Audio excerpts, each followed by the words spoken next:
there is that. Cameron, where's the boss today? Or multiple bosses. I think there's two alumni that you're working with. Skip should be along. I sure hope so, man, because he works for you now. He works for you. Well, we'll talk to you about that. All right. That's what I always tell Teresa, is that I work for her. Whatever she needs me to do or say or show up, that's what I do and say, and that's where I show up. So there you go. All right. Well, it's great. It is great to see your smiling faces. Even the folks whose faces are not smiling because your camera's not on. I can visualize your smiling face, and I see you anyway. So let's start with a quick round of wins and celebrations. Then we'll get right to our Q&A, and then we also have an exciting announcement. Ooh. I know. It's gonna be like the evil Dr. Hands. Dr. Evil Hands are gonna be like, So we'll get to that later. But let's just do a quick round of wins, celebrations. Could be recent, could be anytime. The last couple months, if we haven't chatted for a little while, some positive focus, wins, celebrations. What have you guys done, decided, experienced? Checks in the door, big opportunities. What are you working on? And Randy. We'll go to Randy. And if you have one, we'll go through, make sure we don't skip anybody. Feel free to put it in the chat that I have one, and we'll kind of just go down very quickly and then get to our Q&A. So Randy, go ahead.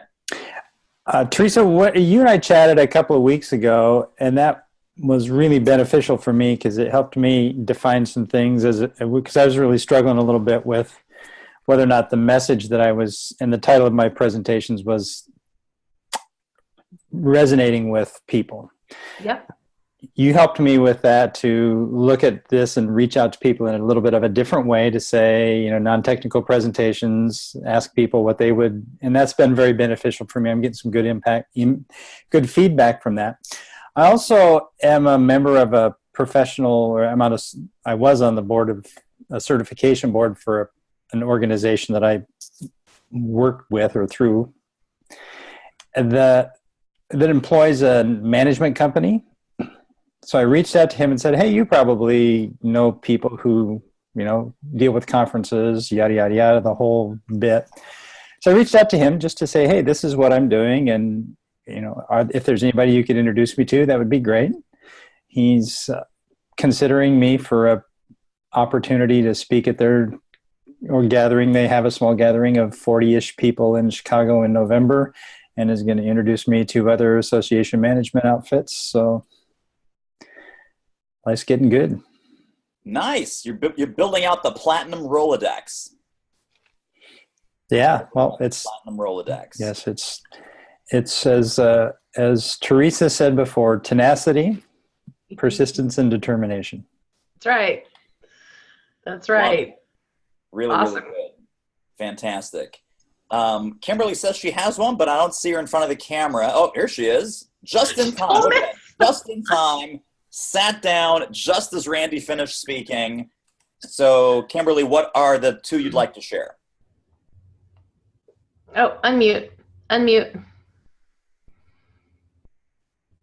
One of the things that we've been working for probably about 6 or 8 months on is becoming certified as a woman-owned business. Nice.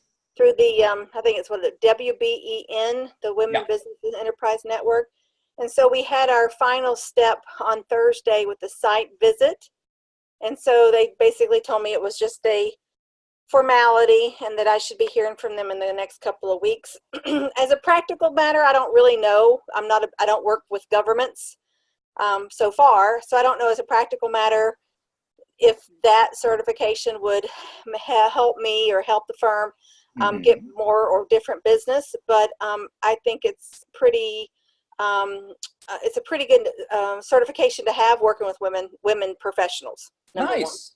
Cool. And the second thing is we just launched a new podcast, which I know you've done the same thing recently, David. And so I'm really excited, not only just for the podcast, but also to have a new platform to invite guests that have areas of expertise that will be a co-creation scenario to reach a broader audience than what I could reach on my own. For sure. And so that's and been also a lot great of platform for the interviewing your prospect strategy on the actual podcast itself. Yes, exactly. Nice. Nice. Congrats on both of those. Thank you. And Don, you want to share about your big wins in Vegas? I'm assuming that's business, not gambling, but you can fill us in.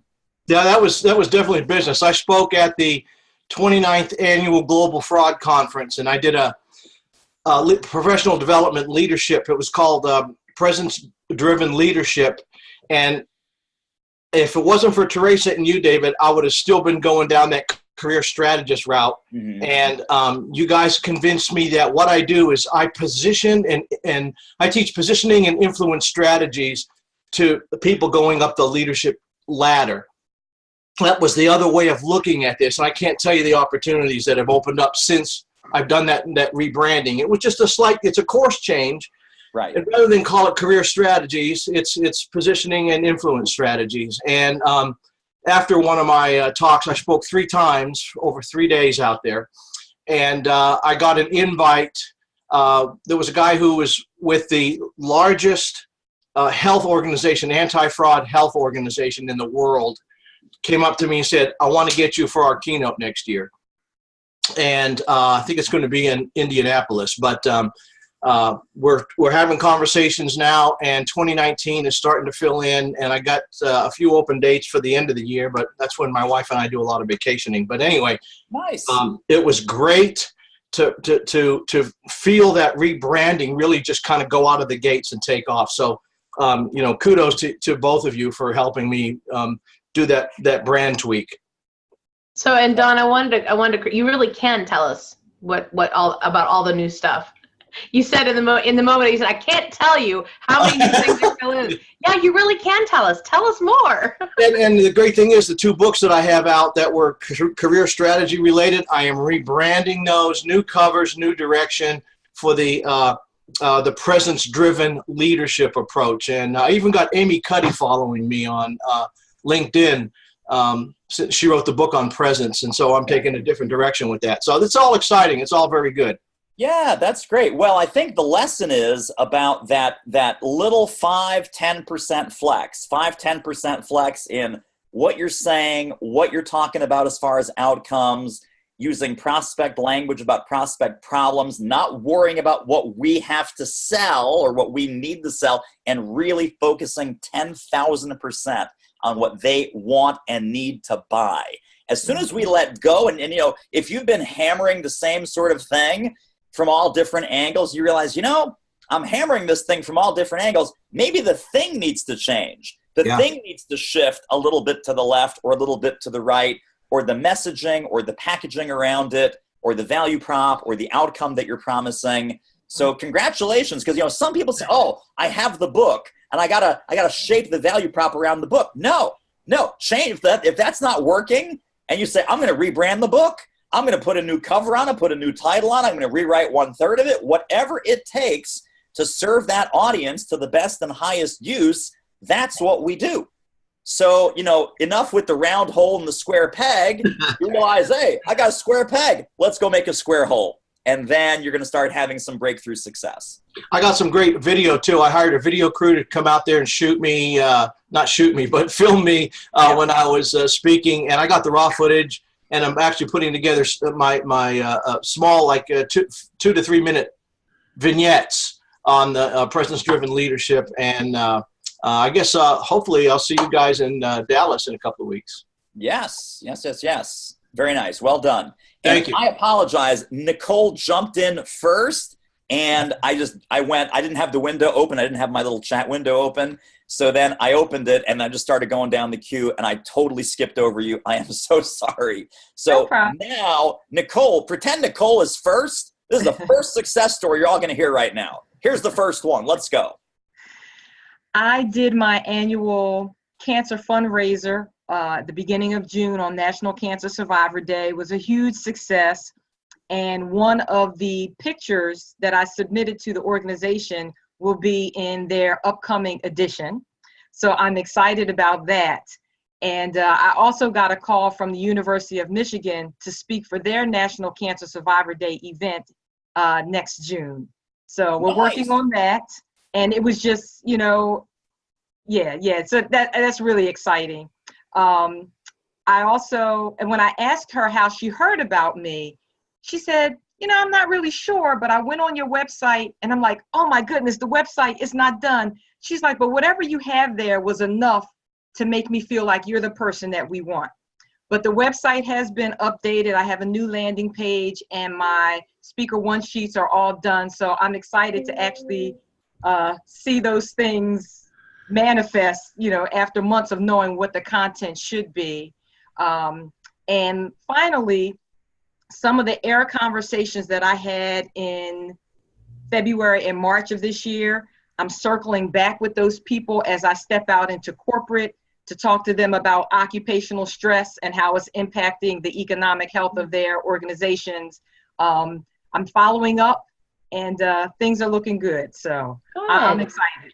Yay. Awesome. Really, really nice. And you sent that very, very nice, generous, kind note to Teresa that made our week, made our month, made our year, about the clarity and the focus and all the great things that you have in the works from our work together. And I always say you get the credit.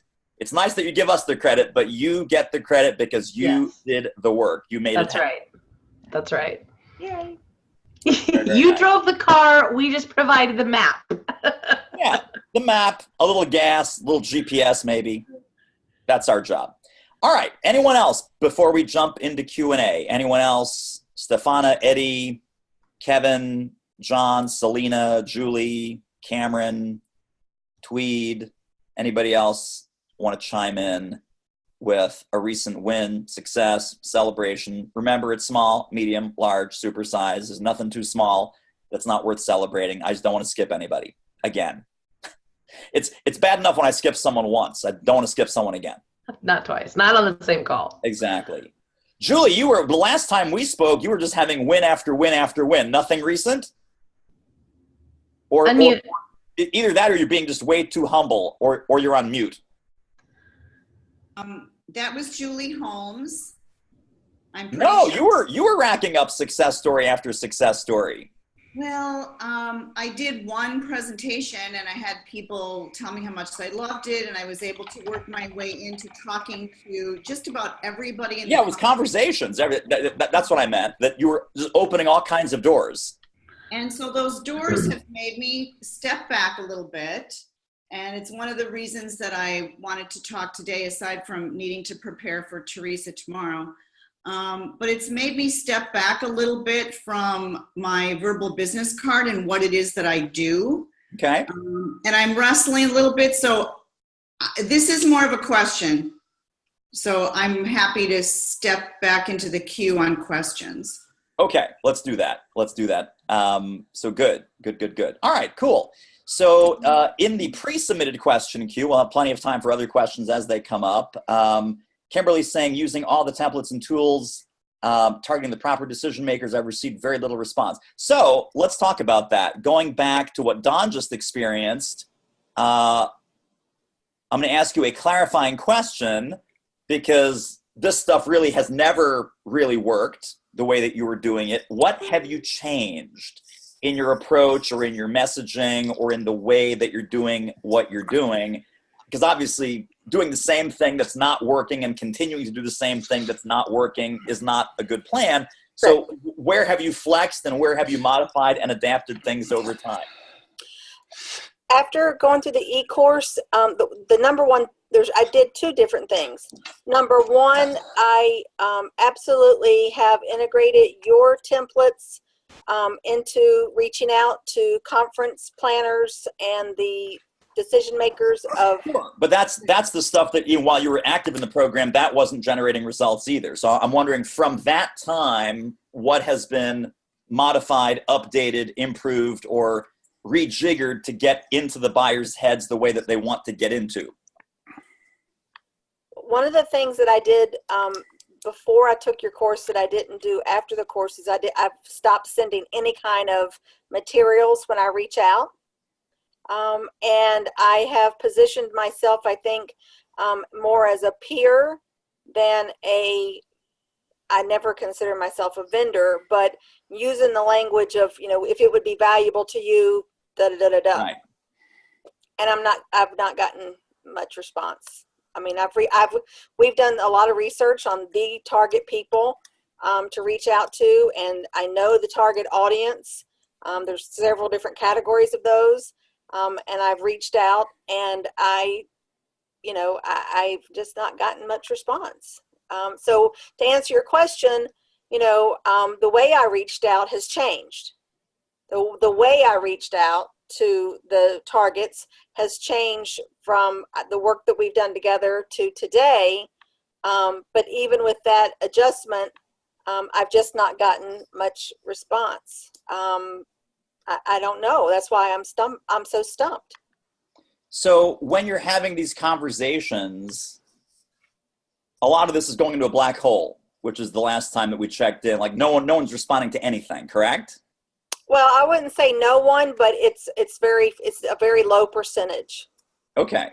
And when those people are responding, those responses are very lukewarm or even non-interested as well, correct?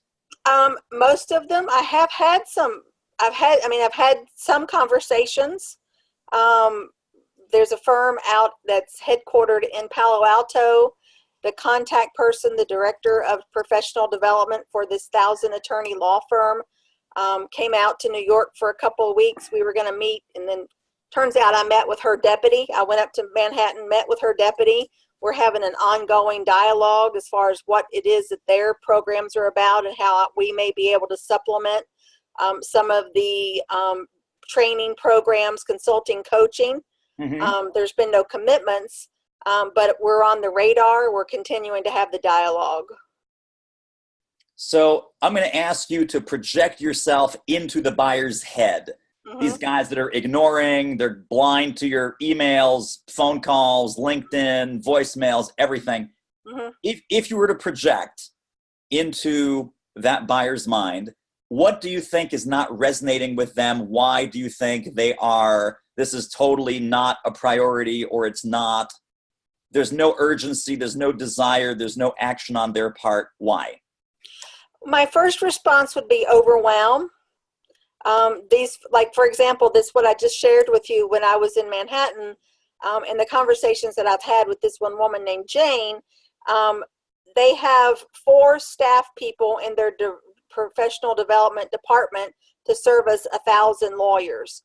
Mm-hmm. And they have apparently a lot of pressure. She develops over 300 programs a year, working with outside trainers and experts throughout the country.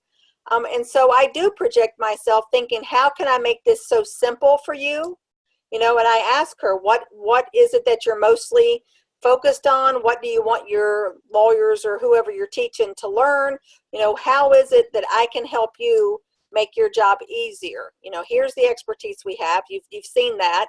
Now, what can I do to help make your job easier? And sometimes they don't know what to say. And so I'll say, well, how about, if I say, would this make your job easier? Would that make your job easier?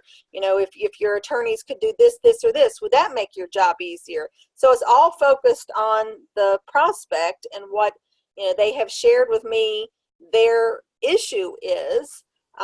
This woman, Jane, has said, we're really needing to up our coaching. And so I say, well, so what does that look like? Is that in person? Is that video? What does that look like? And so she gives me a whole range of that could be they have 19 offices in the country. Sometimes they group them by region. And so I said, well, it's something, if this would be of value, we can certainly develop curriculum around that. We have things of that nature. And so, I think the one thing is that, in my world, having the staff and the personnel in-house to deal with the number of clients internally that they have is always out of skew. So they don't have very many staff to service all their internal clients. And so that's all the more reason.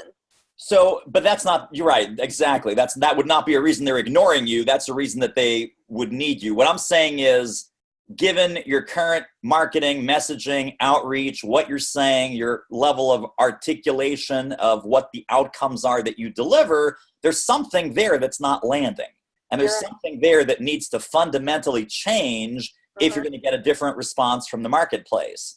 Right. So in this particular buyer's case, she says, oh my God, I'm busy, I'm crazy, I'm overwhelmed. We've got 4 people to manage the development for 1,000 attorneys. You know, that's not a reason she's ignoring you. That was a person that had a conversation with you. What I'm saying is project this into the person where it's bouncing off their head like a rubber brick, that something is not connecting, something is not landing, something is not important to them, something is not striking a chord with who they are, what they want, what their goals are, where their firm is going. It seems irrelevant, right? There's a level of irrelevance. Anytime we're being ignored by anybody on a systematic level, it's that your messaging is irrelevant to them. It's irrelevant, or it doesn't sound like it's valuable, or it doesn't sound like it's something that they want or need, or it doesn't urgent. Yeah, it doesn't check a box for like, oh my God, I'm looking for that. I'm seeking that in the marketplace. Oh, here comes something across the transom. Yeah, that's not it. That's not it. I'm not going to return the call. I'm not going to connect on LinkedIn. I'm not going to reply to the email. This person is not the solution I'm looking for. So if you could dig into that, figure out where's that disconnect in the messaging or the packaging or the value prop, because obviously doing the same thing over and over and over and over is not the recipe for success. And we don't want you to do that. So something needs to change. And we can do one of 2 things when this happens. Thing number 1 is you can blame all the stupid prospects. Oh, they're idiots. Oh, they don't get it. Oh, they don't see how valuable I am. Oh, they must be morons. What the hell's wrong with these people? Can't change them. The only person that we can change is sitting in our chair. So we have to figure out, where do we need to change? How do we need to increase the value and the relevance, or change up the value proposition so that this is something that they want and need and can connect with emotionally and personally and professionally. And they want to be seen as solving a problem, and they want to be seen as investing their resources wisely. So really figuring out how does that messaging need to change so that my prospect, even at first glance, they immediately get a sense of, oh my gosh, this is relevant, and this is valuable, and this is something that will move the needle on our results. It's not a nice to have, and it's not a maybe someday you'll need some training or speaking or coaching or consulting or any of these different things that we do. It's, you need to solve this problem now. So in other words, we're not telling them you need to solve this problem now. Our messaging is such that when they receive it, they go, yeah, I need to solve this problem now, right? It's not us telling them that this is important, this is urgent. It's not us wagging the finger and saying, you're an idiot if you don't buy from me. It is altering the approach so that they come to that realization, because what we think is irrelevant. Right. I got bad news for every one of you guys. What we think about what we do is completely irrelevant. What they perceive of what we can do for them and how we can help them generate a certain outcome and a certain result, that's where the languaging needs to flex. Teresa, what else about that? How else can we throw some fuel on that fire? You also, Kimberly, you mentioned that this was to event planners, and you're still working with law offices, right? That's still your focus. Yes. And you're still providing marketing services for law offices. Have you tried working with, remember we had talked at one time about the female vertical, women who are moving up in the ranks, yes. Women within a multi-law firm that is trying to climb the ladder and be heard, which yes. I'm assuming is why you went through the process of the WBEN, yes. Right? Yes. So is that who we're talking about you're not getting a response from, or who is it specifically? Well, we have a couple of different targets within law. It's the Legal Association Conference Planners. Okay. Which I just was booked for ALA for next year. Great. Which is the legal administrators. So those are legal professionals. The law firms, the director of professional development. Those are the people who are responsible for training lawyers within the law firm. Yeah. And there's, I've gone one route before, not recently, to the women initiative chairs, but those are always lawyers. And mm-hmm. So I learned an important lesson this spring when we were booked for a pretty lucrative training coaching package, is don't go to the lawyers. The lawyers are never going to make a decision because even though they have the pocketbook, it's the professional staff person who's responsible for training those lawyers. And so that's why I've been focusing more on the professional development directors at firms of a certain size, over 100, 125 attorneys. And that has gotten a little traction. Okay. And just tell me expectations. When are we sending out 10 messages a week, 50 messages a week? And are you expecting, are your expectations aligned accordingly to what you should be getting back versus what you are getting back?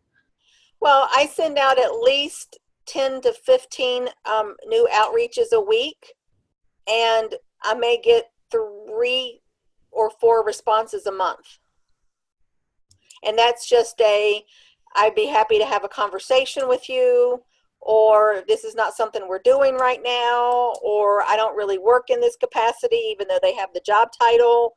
And then from some of the conference planners, for the most part, I've sent out about 30 or 40 outreaches, and I've gotten maybe 3 responses at all. Not bookings, but just responses. So I'm following up. Like, I've received a response from it was a Women Bar Association, National Association of Women Lawyers in North Carolina, which I reached out to, and she responded back, and they'd already booked it for 18, but she said maybe 19. And so I've been following her up. I probably followed up 4 or 5 times on that one to stay on her radar.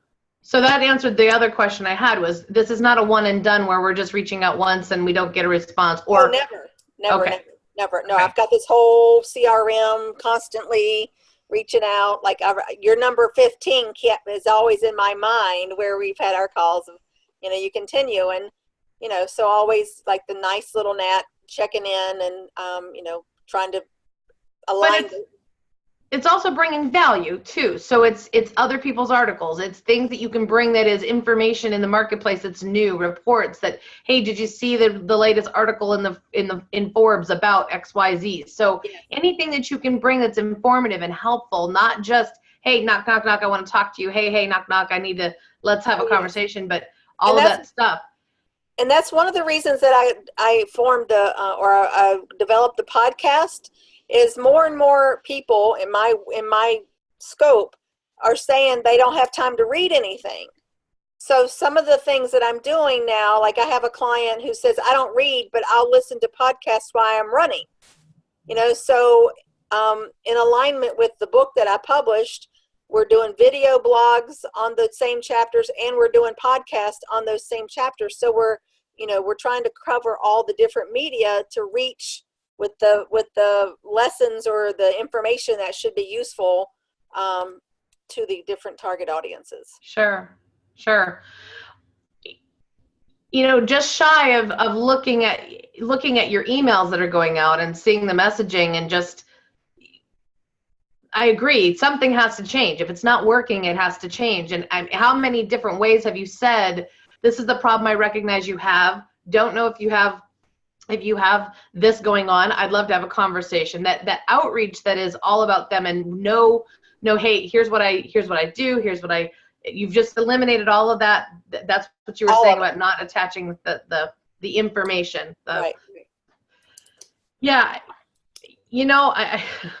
It's not that I don't have an answer. It's persistence. It's tenacity. It's staying after it. And 3 or 4 responses from 20 or 30 messages, you might have to, you have to stay on them because they're busy and it's not urgent. And I think dialing into maybe a more urgent problem, something that is a little more sensitive, dialing into something that would have urgency around it. And just to emphasize from before, I would not recommend keep doing what you're doing, because obviously you want to have a higher response rate. You want to have a 20-30% higher response rate. A 20 or 30% response rate is good, and you're getting like a 5% response rate, which is not good. Right. Not good. Well, and it's frustrating. I mean, I'm putting a lot of energy into it. In the substance of that messaging. Right. Okay. So, but yes, I think tenacity, and sometimes it's tenacity in doing something different. Mm-hmm. A lot of people think tenacity is let's keep digging the same trench And it's not let's keep digging the same trench. It's change the tumblers in the combination until something clicks. That's the real tenacity. If it needs to go 5% this way, 5% left, 7% right, 8% back this way again, just continue to experiment and evolve that message until people start to go, oh my God, that's what we need. Oh my gosh, thank goodness that you called. This is exactly what we're working on right now. We have to bring you in. It's Gotcha. that kind of resonance that you want to have when you're doing this kind of outreach. You do not want to be ignored. You don't want to be put in, on the blacklist, in the black hole. You don't want to be dragged over to the spam folder. You want to really dial in that messaging so it's something that they want and need and get, and with some level of urgency. Yes, I agree. Yeah. So keep iterating that, and then let's do it in small batches. See if that increases the response. Still doesn't work. Iterate it again. Another variation, another variable, another new layer to the messaging. And there's endless leads. It's not like, oh, yeah, we're going to burn through all the leads. Now I'm done. And even the folks that you reached out to 3 months ago, they have long forgotten that you ever reached out to them. You can recycle whatever you did 3 months ago. Start with the fresh angle. Start with the fresh positioning. Start with the fresh articulation. And you might get a very different response this time. Thank you. Thank you very much. I will do that. Yeah. All right, Julie. You are next in the queue with your longer question. What is your longer question? Oh, and we got to get you unmuted.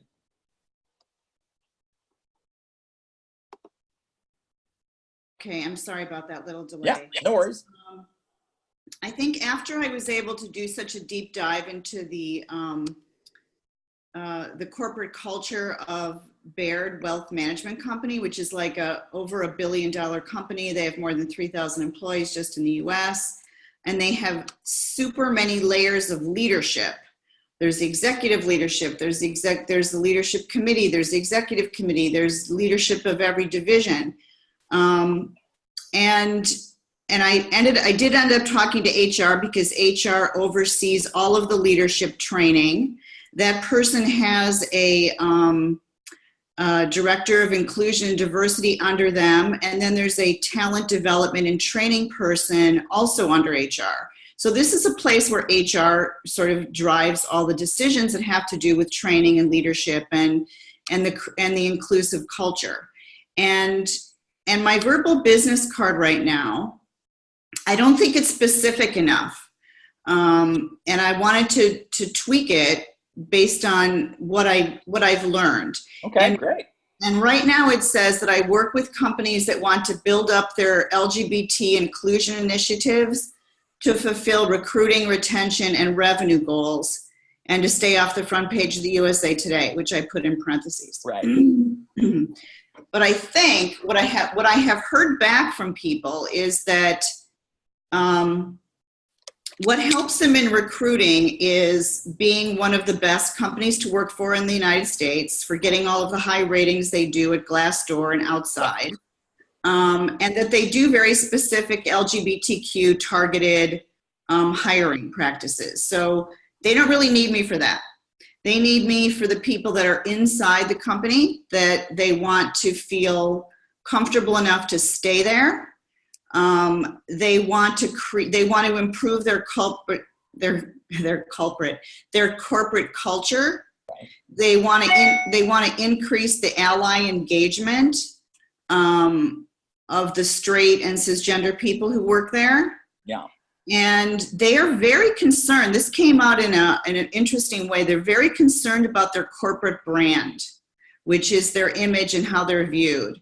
And they had done a survey because I asked about retention. Retention in banking and financial services is very, very low. That is not a problem for them. So, I had to take what I do. Turnover is low. Turnover. Right. Yes. Yeah. I'm sorry. Retention is high. Turnover is very low. Great.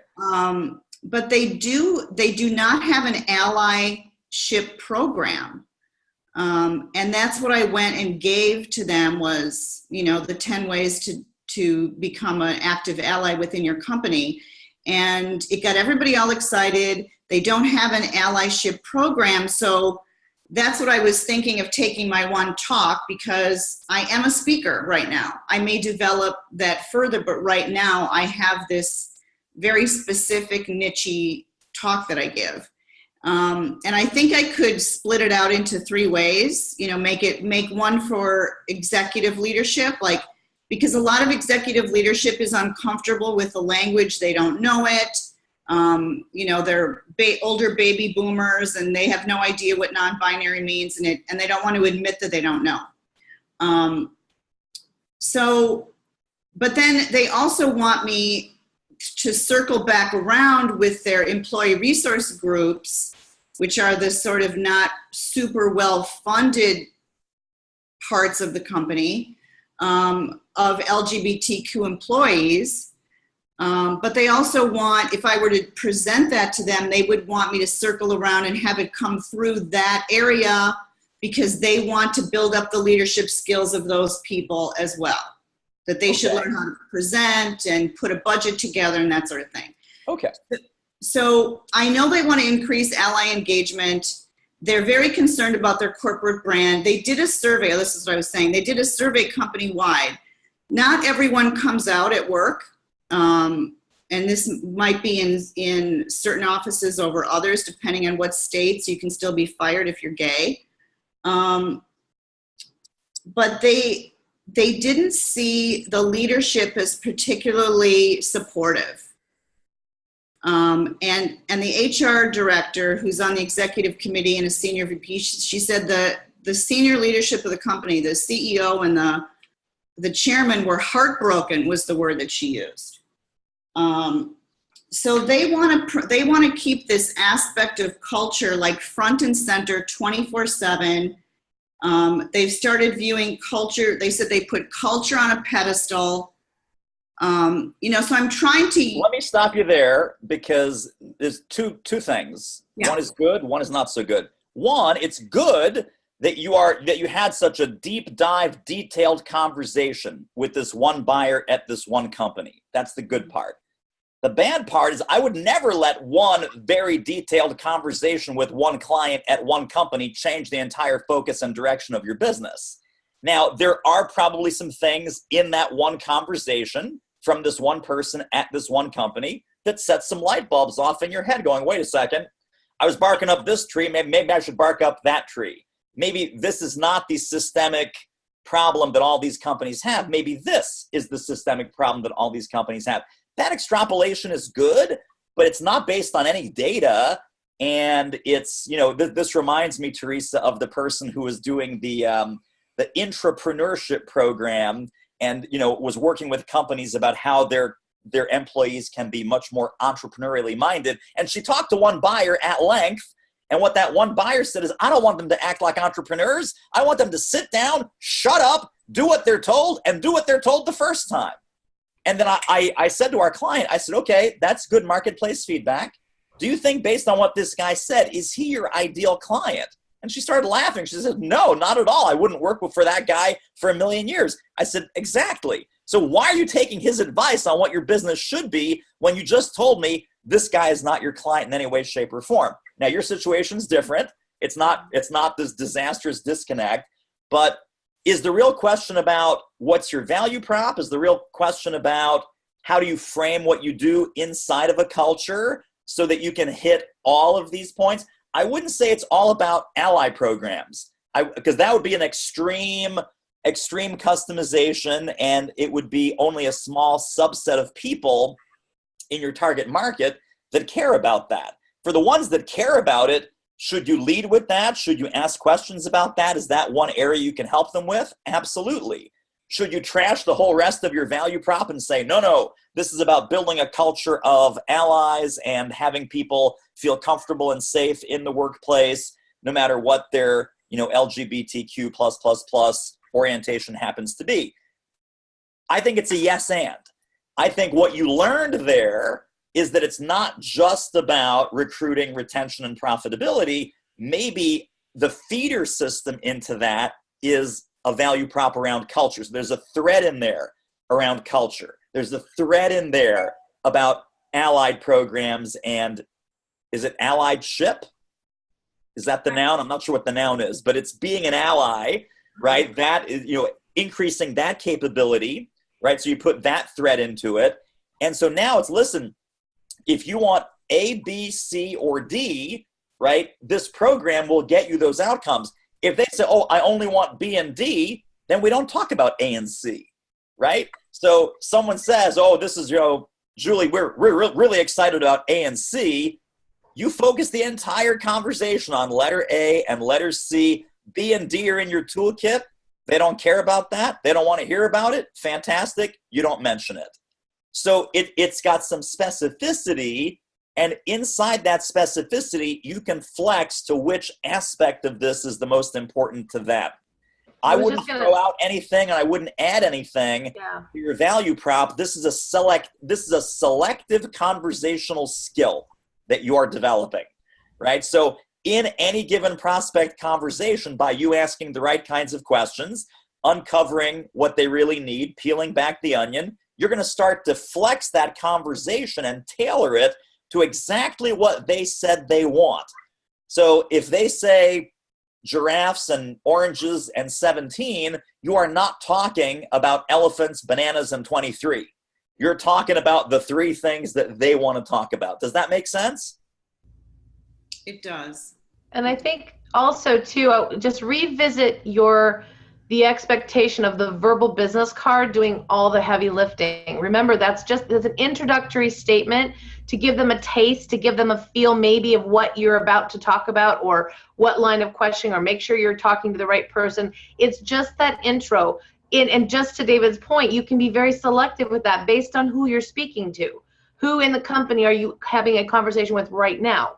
Because all of this is based on one-to-one communication. So at any given point, being flexible and being able to just say enough to get their interest and then ask questions, that's where the magic happens on the backside. So I would just realign that expectation that this verbal business card is the one fit wonder and it's going to do all the magic. It's just enough to make sure that you're giving them a positioning statement that creates interest. Okay. I wonder if I should just tweak it a little bit and maybe, I guess I can be okay with the fulfill recruiting, retention, and revenue goals, because I can make a case for how having a strong corporate culture and people being happy at work helps them meet revenue goals. Sure. But maybe rather than saying build up their LGBTQ or LGBT inclusion initiatives, just maybe make it, I work with companies that want to improve their LGBT inclusive culture to fulfill recruiting. Just talk more, the culture might relate more to people than initiatives does. I don't know. I would test that, right? I was just going to say. Here, and the other thing, let me also tap into some of the sales experts in the room, because I know I'm just going to call out some people that I think are pretty good at this. Cameron and Tim and John. When you guys are, because you're always right, you're massaging the language, you're tailoring, you're flexing. Yes, you have a very solid business, and Skip does what Skip does, and Tim does what Tim does, and John does what John does. But I think these three folks are really masterful at listening to the client and then flexing the words that come out of your mouth based on what that client is presenting you with. So in no particular order, and I know I'm just calling on you guys at random because I like you and I think you have some value to add here, either Cameron or John or Tim, do you want to chime in on this for 30 to 60 seconds? Yeah, I'll go real quick. Please. I'm a bit confused with the wording of what you're saying and what you're trying to position. And I deal with a lot of companies, a lot of companies, and the wording is so crucial. I'm not aligning with what, from a business perspective. Like, for example, in the last, 6 months, I've dealt with a lot of HR divisions of major companies and smaller companies, and I'm just not, how you're wording this I don't see that as a requirement. As I mean, it's a nice to have, but it's not being stated in companies the way that you're stating it. Does that make sense? How are they stating it? Well, and I will get a hold of some people, and I can, drop you a message or something afterwards on this, just because I've got to ask that question. I'm not hearing that positioned the way that you're positioning it. So I think there's people out there that are speaking that exact same language, but I think you're so tight on what you're doing that you may be actually missing some opportunity. Does that make sense? Yeah, and so what you're saying, I'm just going to interject here real quick. If we take, because LGBTQ is one aspect of diversity and inclusion, the question to really ask is whether we're talking about women, whether we're talking about people who are brown, yellow, green, purple, orange, what is the bottom line value of any type of diversity and inclusion initiative? Yes. And then when you say to them, listen, I know you're doing this for your minority folks. I know you're doing this for your women. I know you have leadership development specifically aimed at these underrepresented groups. And I'll tell you where you're missing the boat. You're missing the boat with the LGBTQ community, so much so that you don't even know who they are. The good news is folks are black. You can identify the black folks. Folks are Asian. You know who the Asian folks are. Folks are women for the most part. You know who the women are. You have no idea. There's an entire demographic in here that is coming to work sad, fearful, depressed, and afraid. And you are not getting the best work out of them. You are not building a culture that's friendly to them. They are basically, on one aspect, they are hiding under their desk. How can you expect someone who's hiding under their desk to do their best possible, best and highest work when they walk through these doors every day? The answer is you can't. So, but I love what John said about abstracting this one level. Let's look at the overall value prop of any kind of diversity and inclusion effort. And then we're going from the general to the very specific, saying you probably have it dialed in here, you probably have it dialed in there, but you do not have it dialed in when it comes to this. And now they're like, damn, now there's like a gap that you have agitated because you say you got a big problem and the battleship has 3 giant holes in it. 2 of them you're plugging. The third one, your ship is still sinking. Now it's like, damn, son. Yes, that's the urgency that we want. Your battleship has 3 holes in it. 2 of them are plugged and you're still sinking. Hey, and the other thing too, real quick, David, and this is just something I'm finding more and more and more. There are 2 trains of thought that I'm seeing out there in the business world today. There's the train of thought by the TEDx speakers and by the keynoters and everything else saying, hey, we got to do culture and be happy and all this other stuff. And the businesses are actually saying, wait a second, we're in business to make money. And you will be here. We do not owe you a healthy environment. We do not owe you your peace of mind. You are the worker. You come in here, you deliver. Because if you don't deliver, then you're gone. And I see a lot of companies that are, it's almost becoming a line in the sand. And there's a really powerful leadership speaker who just went on this rampage here recently. And I am in discussions with every company that he's worked with now, because they're like, wait a second, this is not real life. My job as the employer is not to provide a environment where everybody feels happy and loved. My job as an employer, as a company, is to make money. I have a responsibility to my shareholders, even to my employees. If I go in there and I make everybody feel good and we have a sucky product or we're not delivering on the bottom line, so what, who cares? So I'm, I would go back to what Dave was saying there, and it's good from the people perspective, from a leadership perspective. However, if you look at the term leadership, it really is about achieving organizational goals and objectives. And, that's been around since day one. So what is it that you're doing that helps them achieve those organizational goals and objectives? How are you helping to contribute to the bottom line by having this, et cetera, and get, yes, the people stuff is important. However, make sure that in a business, in a corporation, you're also addressing the money issues and the, you know, the bottom line, because that's really where I'm seeing a lot of pushback from companies. They're saying, yeah, we have all this leadership stuff. So what, who cares? We need to be profitable. And that's, you know, I mean, that's just, I'm just being honest and being real. I see it. I'm working with Starbucks right now, doing some stuff with them, trying to help them realign it, because, you know, after a while, it's culture, yes, is critical. So is making that bottom line. Fantastic. Really good advice. Cameron and then Tim also, if you guys want to chime in, but let's go to Cameron next. I totally agree with both of you, David and John.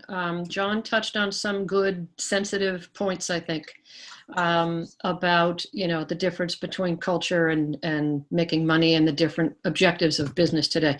There were also, you know, pulling back, Julie, and looking at it more from the perspective of your buyer, I think was very good advice. And I felt the same way, because there was some language that you used that I didn't understand. You know, some of those newer words and things that I think not everybody gets it. So you have to maybe try to boil it down a little bit. Okay. More mainstream words, or I don't know, maybe throw some things on paper, see what you think works. Try some A/B tests with emails, phone calls. See what resonates best, which terminology people, you know, connect with better. So between you and John, it sounds like you're suggesting I should take out LGBTQ inclusion from my value proposition? I wouldn't say that, no, because that's your topic. From a thinking standpoint, I'm sorry, go ahead. No, I'm just, that's her topic. You start there. But I think try to generalize a little bit more, or maybe that generalize is maybe the wrong word. Use language that everybody understands. Because as I said, there's some relatively new words that go around now in these discussions that not everybody, depending on their age, knows, like you referred to, the baby boomers. Right. You know, they don't understand some of these language. I have a 24-year-old, so I get it. But a couple of the words that you used, I don't know. So maybe that's what kind of puts people off, scares them, makes them just not understand. I don't know. Cameron, which are you talking about, the words she used to describe everything she was doing, or the verbal business card she shared? No, I think that where she got deeper in the conversation about what it is, what her talk is about. Okay. So I think it's a maybe, like I said, boiling it down to summarizing that talk a little bit differently, or try a couple different approaches. Yeah, I think if I'm talking to inclusion and diversity people, they typically know what I'm talking about. I mean, the idea of having an allyship, it's just the way of making being an ally or align with a certain population a noun. And I think allyship programs are something that's new. So I feel like I've discovered, and I read a couple of articles. I saw one recently. That's a how. Even as we're talking about that, that's a how. The outcome is, hey, we have an awesome allyship program. It's like, so what, right? And so using our construct of so that, right, it's the so what test. So we're going to have more diversity. So what? We're going to have more inclusion. So what? We're going to be more LGBTQ friendly. So what? We're going to have great allyship program. So what? So that, right, you get to build a company and a culture that's boom, boom, boom, profitable, successful, happy employees, thriving bottom line, boom. And so that's, I think we're talking in terms of inputs, whereas what we really need to be talking in terms of is outputs. Yep. So allyship is the how. You know, imagine if when we talk to you guys about this program, well, we're gonna meet twice a week. It's gonna be a video call. We're gonna answer your questions. Maybe you have questions, maybe you don't. It'd be like, well, I'm not signing up for that. What, are you kidding me? We're talking about, right, build the skills, the accountability, the mentorship, and the momentum so that you're generating $10,000, $15,000, $20,000 a month consistently as a speaker, as a trainer, as a consultant, as an expert, and you have the freedom-based business where you are doing the work that you love and you finally earn what you deserve. People go, yeah, I'll have what he's having. How it works? There's video calls. There's a help desk. There's Q&A time. there's co-working days, there's an online portal. No one cares about those things. So I understand that. Outcome. I wouldn't put allyship in my value proposition. I mean, Okay, that's an important distinction then. Yes, I mean, what it says now is I work with companies that want to build up their LGBT inclusive culture to fulfill recruiting, retention, and revenue goals. But maybe that's still too specific. I mean, I have to keep it to, I like the idea of saying that you have this ship with 3 holes in it and you're plugging in the one of, people who you can tell are different by the color of their skin and then by their gender, between the binary gender, and that you have this other hole. So I think it's important for me to keep LGBT culture in there. Maybe it sounds too stiff to say LGBT inclusive culture. Maybe it should just say to improve. Well, I would go back and I would test this with some friendly buyers and people that are in that buyer persona situation and say, listen, when I talk about what I do, here's what I say. Say it. Do you think that's effective? Do you think that will land with most people who are like you and sitting in your chair? Well, yeah, Julie, sort of, but change this, fix it. The buyers are always right. The buyers always have the right answer.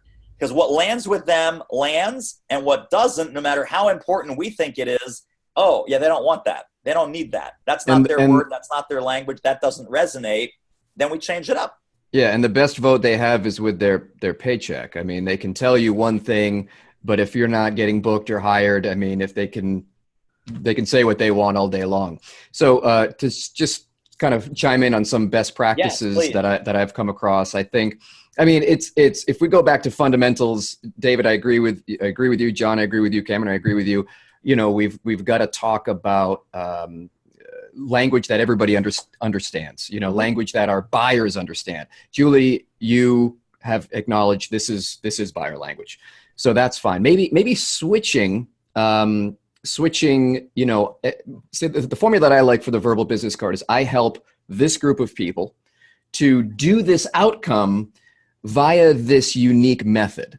So instead of I help, I work with LGBT inclusion in order to achieve outcome, it's I help these groups achieve this outcome via this inclusion. So it's more of a curiosity building thing. Well, how do you do that is the question you want them to ask next. And then the conversation begins. A couple other things I want to point out in the chat. StoryBrand, fantastic resource.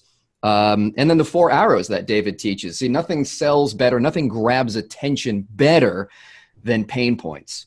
Mm-hmm. So if you can illustrate the gaps, Julie, I loved the phrase, stay out of the USA Today. Yeah, that sort of emotional pain point is that deepest attention grabbing level.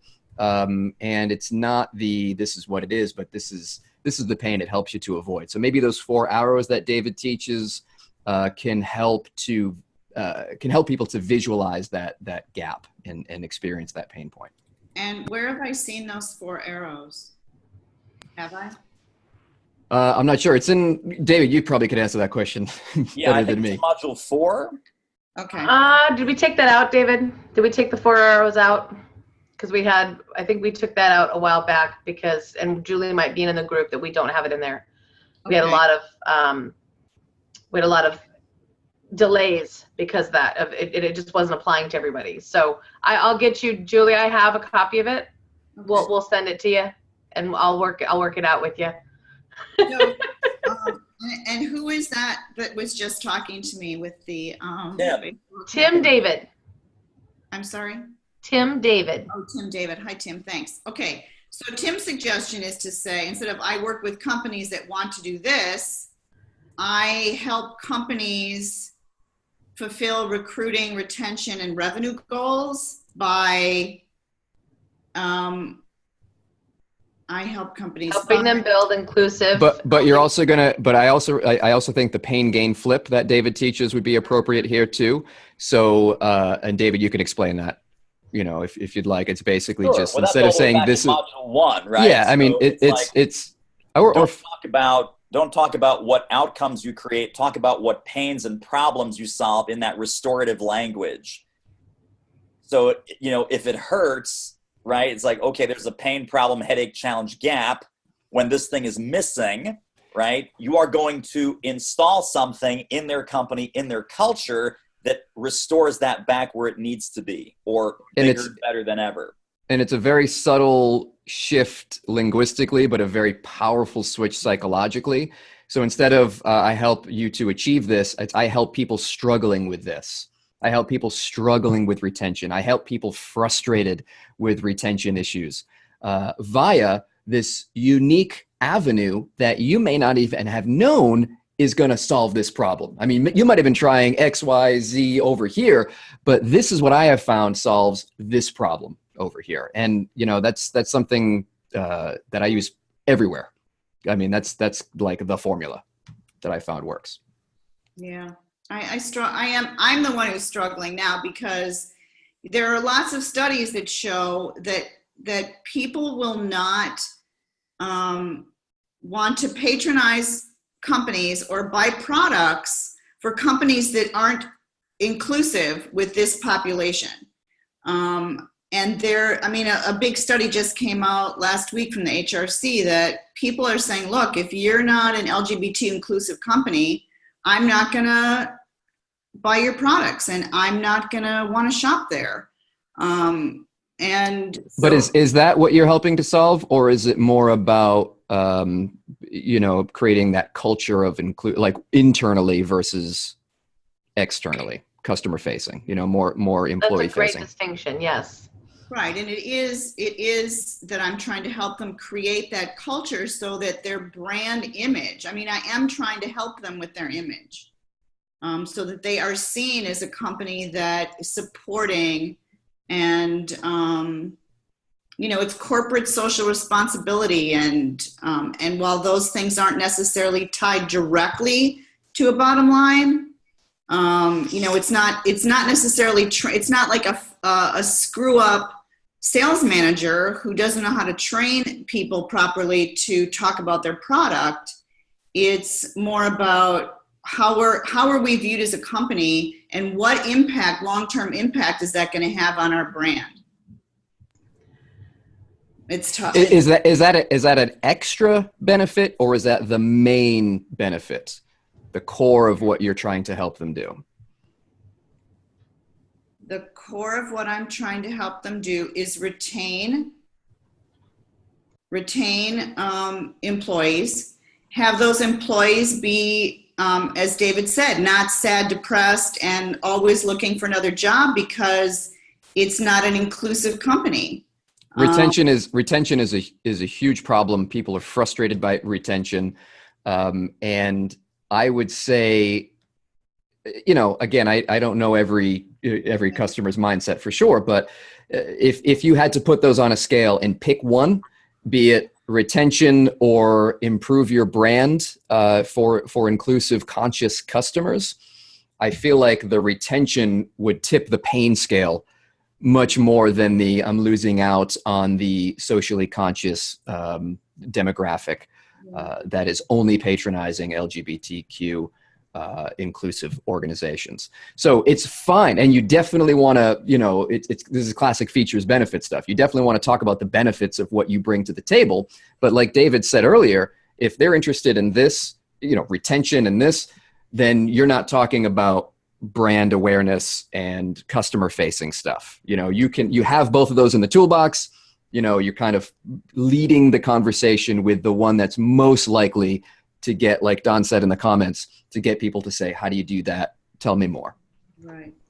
Yeah. And I think it's like you both, like all of you have said, it's going to depend on who it is I'm talking to. So I should be more general, because in wealth management and banking, retention is super low. It's like 1%, where the average is 10% or 20%.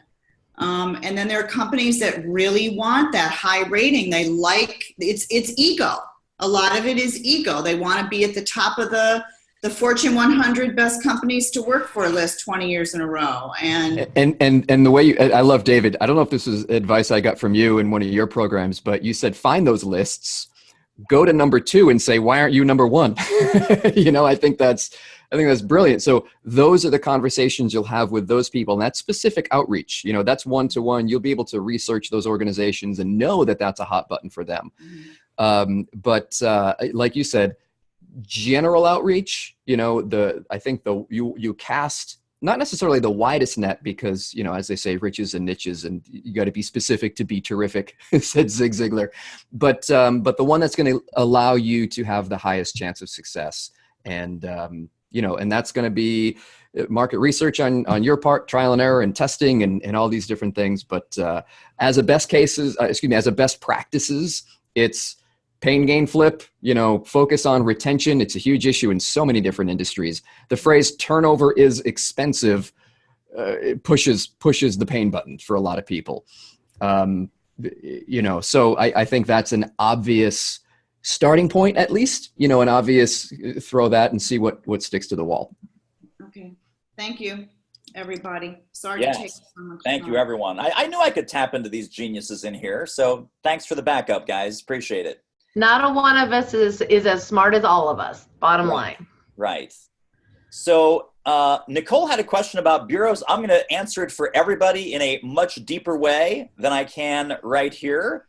And that is by sharing with you a deep dive interview that I did with my buddy Sean Ellis, who runs the speakers group. And he and I went into this deep dive about bureaus, the good, the bad, the ugly, what that's all about, when you should approach a bureau, how you should approach a bureau, when you should not approach a bureau, and all of that kind of stuff. And so feel free to download that bad boy. It is 68 minutes of intense flourless chocolate cake goodness.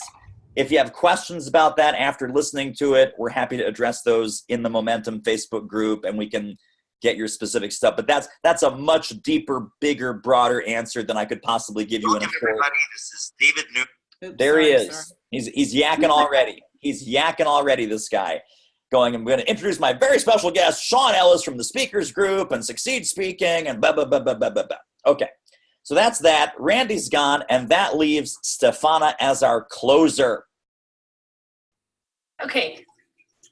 Do you want me to repeat what I wrote, or probably should, huh? Do we have it?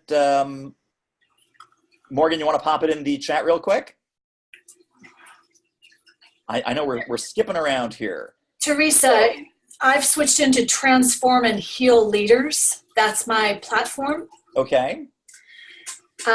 My initial attempts in going after that, the word heal, healing, and especially as I'm seeking out and doing find my competitor advantage competitors and my word bank and all of that. Healing, I'm trying to differentiate myself. I'm not in the medical health, that kind of stuff. I transform and heal using my tools, holistic approach. And so I have my speaker one sheet and my components that I've been sending out. Generally, I'm not clear because it's kind of right now, I'm not clear myself. I'm kind of shotgunning, I guess.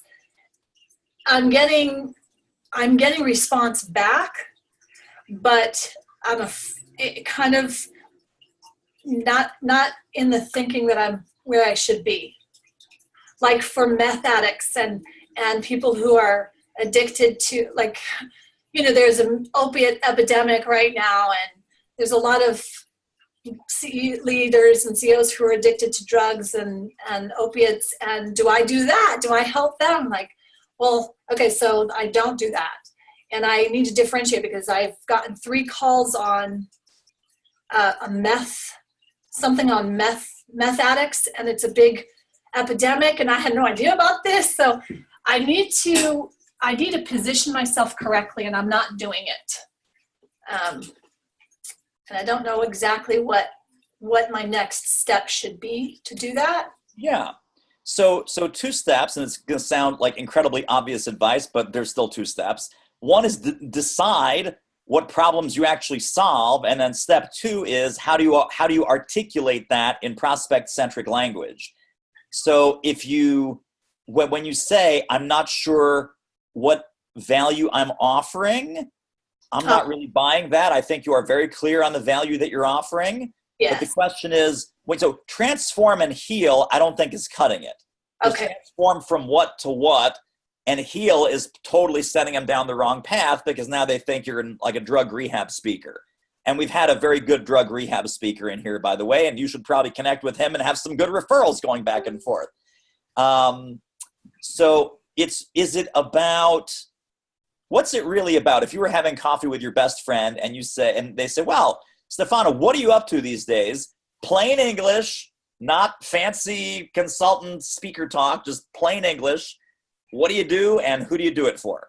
I help people take back control of their lives from the inside out, take back control of their health. So what my program says is it guides your audience to take back the controls, correcting the course that's on the wrong autopilot so that they can know where they want to be. They're actually headed in that direction. My program is the Pilot Your Way method, pilot being an acronym as well as an analogy. And I'm using that to transform them from being a passenger or from being completely out of control and not knowing where they're going, basically on automatic pilot, but someone else's automatic pilot, to coming back to being present, to knowing what their intention is. So it sounds like it's a combination of mindset and personal development and being a more proactive leader, proactive parent, proactive contributor, proactive salesperson. Yes. Right? It's something about getting back in the driver's seat of your business and your life and your choices and everything. Yes, and pain is a big piece. So I'm helping people get out of pain instead of using the pill or the surgery, and pill is an analogy as well. The quick fixes, the sex, the Facebook to handle their pain because they're not looking at it. I like that you put those three in the same category, right? Drugs, sex, and Facebook posts. I'm really feeling down on myself. I can have a bottle of bourbon, or I can go on Facebook and brag to all my friends about how great life is. So in a business, I'm sorry, go ahead. I was just gonna say, and Tim put this in the notes, and this is, so getting back to the pain, not the literal pain, like the depression necessarily, but so they can what is it that these symptoms that they're feeling right now, what is that? And if this is a leader, then what does removing those symptoms, removing those pain points, what does it allow them to do? So transform and heal doesn't cut it. Those are my two key words that Allison, we kind of came up with it. But they need to be applied. So they're okay words, but they need to be applied to a certain context or to a certain problem. You can't just say transform in a general sense, and you can't say heal in a general sense. My brain's not giving me the answer. So, okay. So what do? I just get those questions answered by... Well, so here's an exercise. Here's a brainstorming exercise.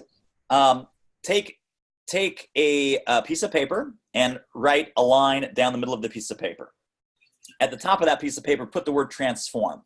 You're gonna put all the negative, crazy crap down the left-hand side, and we're gonna do a whole bunch of word pairs, transform X into Y, transform reactive into proactive, transform victim into hero, transform unhealthy into healthy, transform loser into winner, right? And just, you're gonna have, let's do 50 of those, just go nuts. The first 20 will be easy. Like around 24, you're like, yeah, this is getting hard now. Keep going. Even if it's like nonsensical, it's like, I can't think of anything. Okay, junk into gold, average into awesome, sucky into wonderful, bullshit into holy shit. Whatever it is, literally push yourself to get 50. Okay. She's liking the bullshit to holy shit, right? You just gave me totally using that. We're totally using that. Okay. And then, so now, let's say we pick 10 of those, and I want you to post this in our momentum group. This isn't just some nonsense exercise. I'm going to hold you to this. Put that document in there, and then same thing with the word heal, right? What is it we're healing? We're healing self-image. We're healing, I think I'm ugly. I think I'm overweight. I'm still in the closet because I'm afraid that a lot of my friends will leave if they realize I'm transgender, LGBTQ plus. And then you can do some referrals to Julie. You know, I'm healing my self-image, my body image, my mindset, my negativity, my pessimism, my cynicism. You know, I've always been the black sheep in my family. Great. So let's make a list of 50 things that you're going to heal.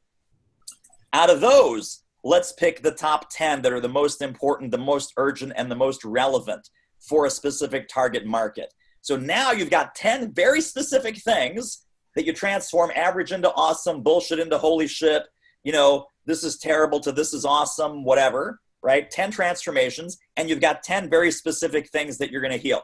Once you have a handle on what that is, I think all the articulation is going to be much, much easier. You can start to do some pattern recognition. You can start to put some of these things into categories. So for example, I help transform leaders personally, professionally, and financially. What does that mean? That probably covers all 10 of your things. You got 3 things, 3 pieces of bullshit that are holding you back personally. You got 4 pieces of bullshit that are holding you back professionally. And the reason that you're broke is you've never had a healthy relationship with money, sex, drugs, or Facebook. Or Facebook. So the pattern recognition and then the summarization of that, that's what you do. So we're going to go from just throwing up on 2 pieces of paper to boiling this down to the essence of what you really do and the value and the outcome of what you really do. That's how I'd handle it. Okay. And you thought we were overwhelmed before. Now, to what David said at the onset, this really, once all this work is done, Stefana, it really comes down to a decision. Just deciding, this is what I am going to do. This is what I do for my clients. This is what they get when I do it. And here's what I am. And here's where I'm going to go tell the world what I'm doing. So the decision just has to be made, but all of this work gets the right decision in front of you. So you can adequately make an informed decision and not some random mamsy-pamsy thing that you end up being, you joscillate and you vacillate back and forth on. Doing this work once and for all can settle that sense of, well, maybe that's not it. Maybe it's this, maybe it's that, maybe it's this. Do all the work, do it once, and then make the decision and commit. And then if we can't make the decision, then we have to have a whole nother conversation around what is the hesitancy or the reluctance to decide. Right. So make a decision on what I'm doing? What it is, how this value, what you are providing them. So once you've gotten all these words, you've gotten all your lists, you know what you're transforming, you know what you're healing, what are you going to decide you're going to tell people about what they get out of that and what that actually represents? That's that summarization step. Yep. To boil it down. All right, thank you. You're welcome. All right, so lightning round really quick because we're almost out of time here, but it looks like Don and Cameron and Tim. Cameron had a question from earlier. When's the best time to discuss budgets? I like discussing budgets early and often. So even on the first call, I would say for this type of program, what's the budget range that you're usually looking to invest?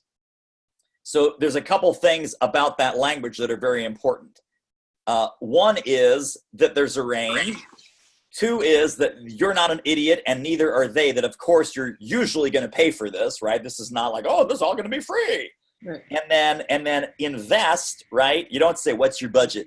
What's your budget? How much you want to spend? That you realize it's an investment that they put in 1x and they get out 3x. So that's a very powerful question. At some point during that first sales conversation, you say, what's the budget range that you normally invest in a program like this?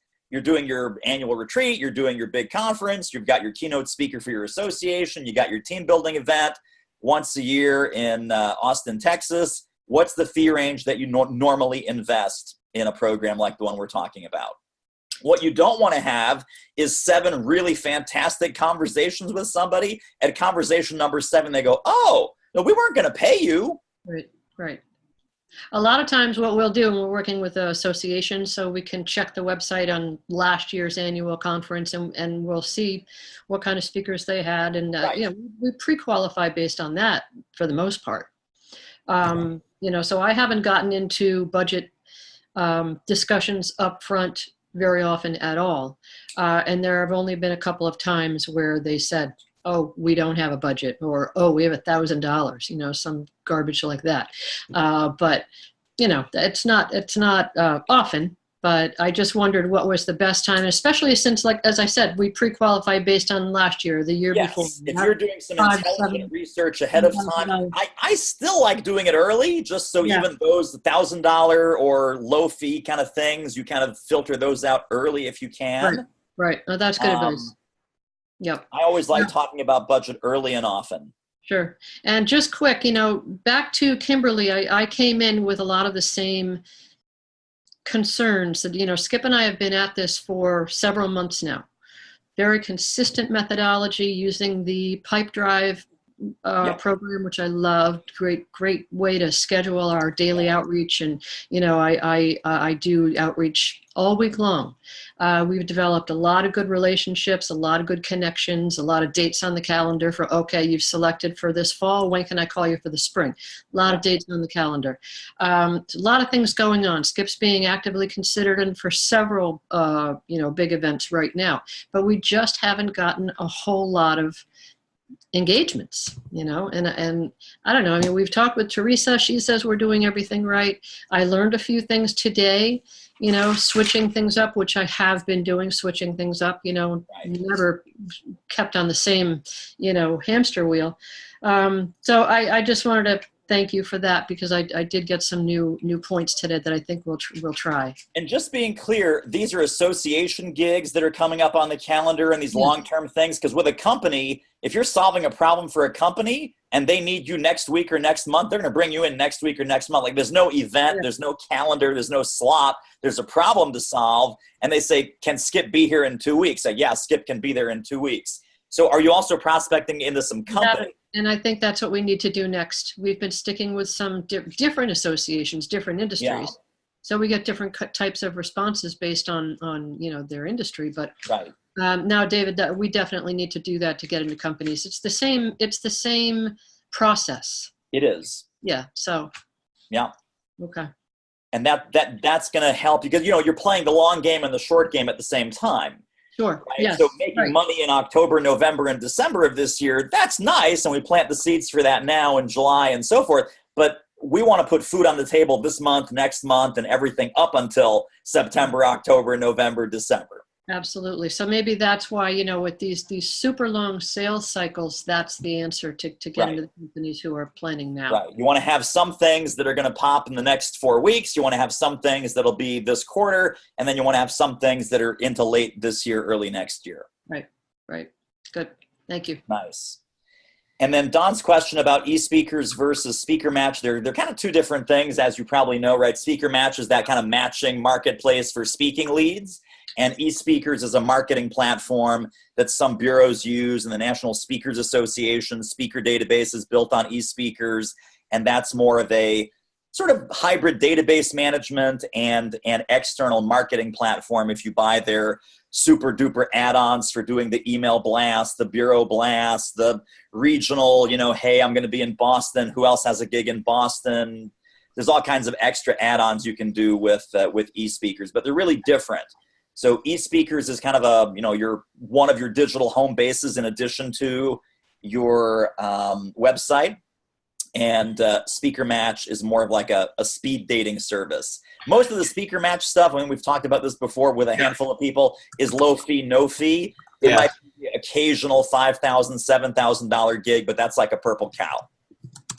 Yeah, we had members at the Austin chapter of the NSA meeting talk about the two organizations, and it's funny because they said it's like, you know, playing the lottery. If you want a chance at winning, you got to buy a ticket, you know. And I really didn't get any strong positive feelings about how effective they were, even at the full Monty level, you know, the full.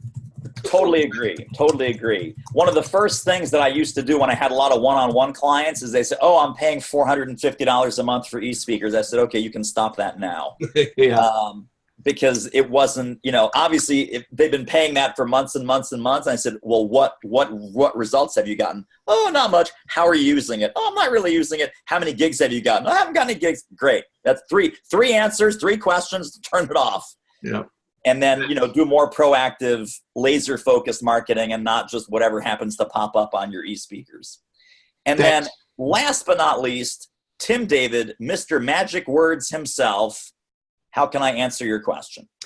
I actually didn't have one. I was just kind of conversing with Stefana here when she was talking about her value prop. She said something about taking back control. So I said, what are some symptoms of being out of control? So fantastic. For some reason, Morgan picked up your vibe there, and she said questions from Cameron, Don, and Tim. But thank you all for your contributions to today. All right, the big announcement, the big reveal. Here it comes. I got 4 minutes to go. This is very exciting. We are doing a video shoot. We're doing a video shoot in Los Angeles. The dates are September 24th and 25th. This is going to give you 3 or 4 different things. One, it's going to be, if you don't have a video, it's going to be one of your components of a sizzle reel / demo reel. If you already have a video, it's a nice opportunity to add to that video and add some B-roll, etc. The second thing we're doing is we're doing on-camera interviews. So if you have some back-end services like coaching, consulting, training, facilitation, whatever, you're going to get a 2-minute talking head interview out of that. And then, because we've got some current clients and some alumni clients coming together, everyone's going to see each other present. We're also going to help you build out a testimonial reel based on what that part of your speech is that people saw. So all of that is September 24th and 25th. It is in Los Angeles. We're renting out a beautiful theater called the Colony Theater in Burbank, California. For folks that we haven't even started marketing this outside of our speaker profit formula community. I will tell you that for the outside folks, it's a $10,000 investment. So it's a 10K video shoot. For the current folks and for you guys, it is $4,500 all in. So you get yourself to Burbank, we have a hotel list, there's all kinds of crazy stuff. 3-camera video shoot, the speaker video, the interview video, the testimonial video, the post-production, the editing. We hand you these 3 finished pieces going, here's your speaker reel, here's the testimonials, here's the off-camera interview for the back-end stuff that you do. All of that's included. We're picking up the 3-camera video shoot. We're picking up all the post-production, all the editing. We have a fantastic guy named Jason Medberry who's going to be doing this with us. And this is available to you for $4,500 instead of 10K.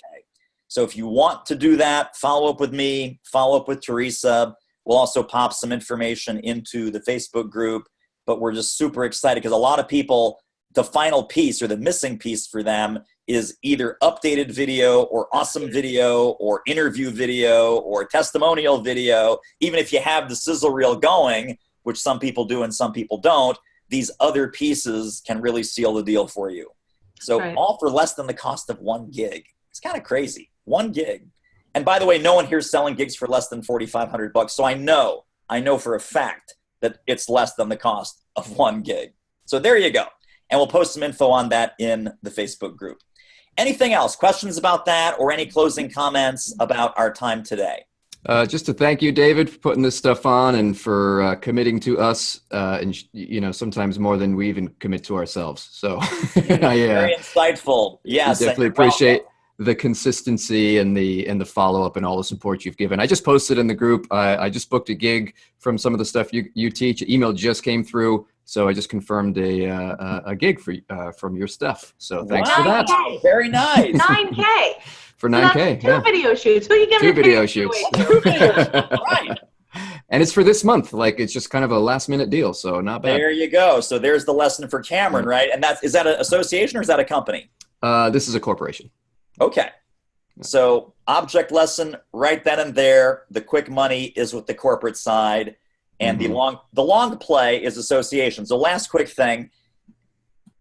People say, well, do you speak to companies or associations? And the answer is, well, I speak to associations because that's where the companies are. right? That's where the companies go. So you want to talk to 200 companies at once? You go to an association meeting that has 200 members coming from 200 different companies. Could you go after those companies individually? Sure you can. So have both tracks firing and you will do great. This one I lucked into. It's a corporate event, but it's like a vendor reception. So it's kind of both.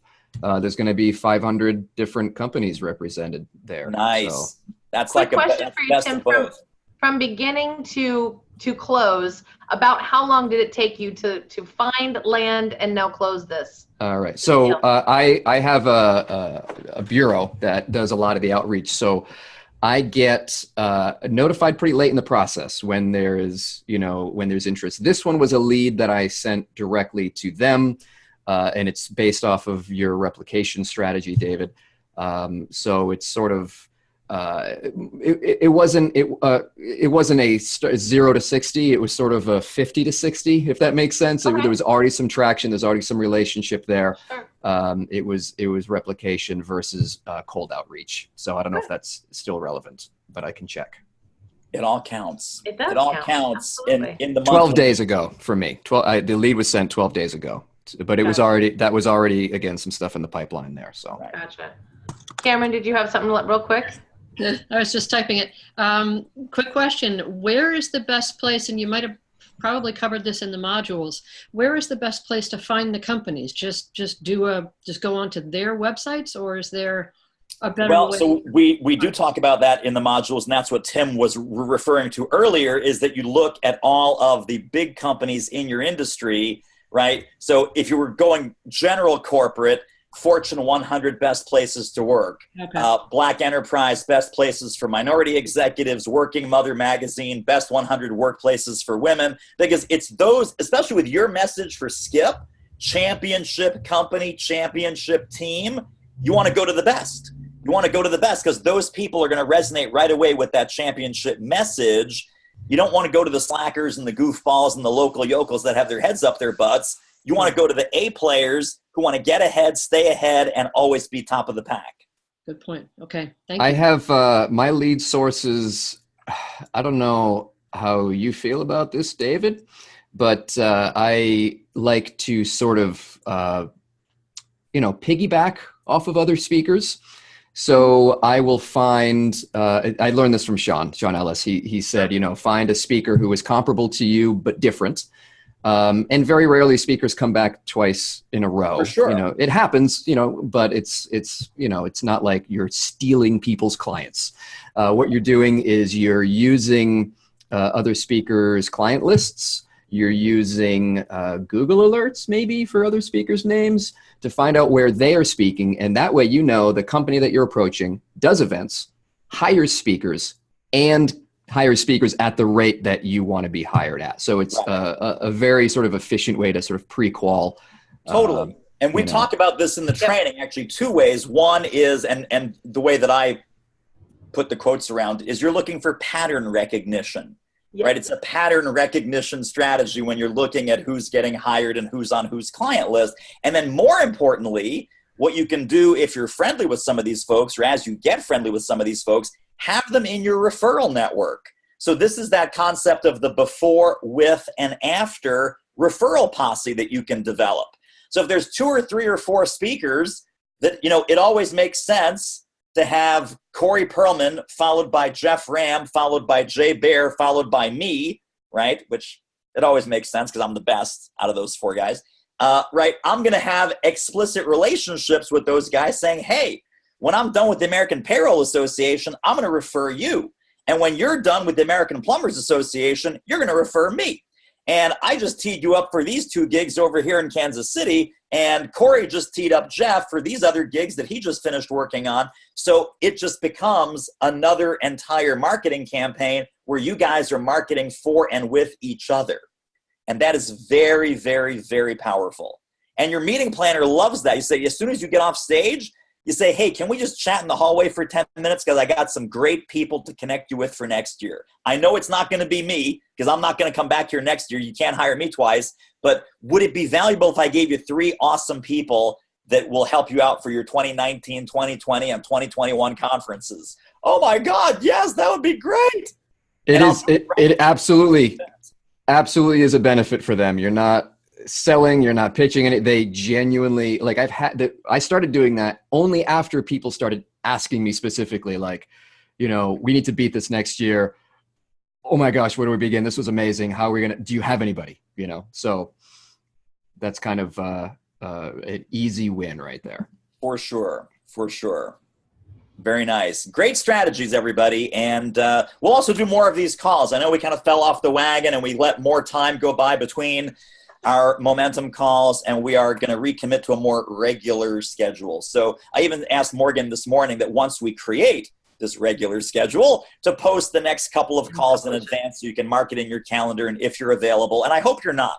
I hope that these calls are totally empty because everyone's out getting work and getting booked and getting paid. If you happen to be available, or you want to participate from your hotel room on site where you're making $10,000, $12,000, $15,000, we will post the schedule of the next few momentum calls so you have it in your book.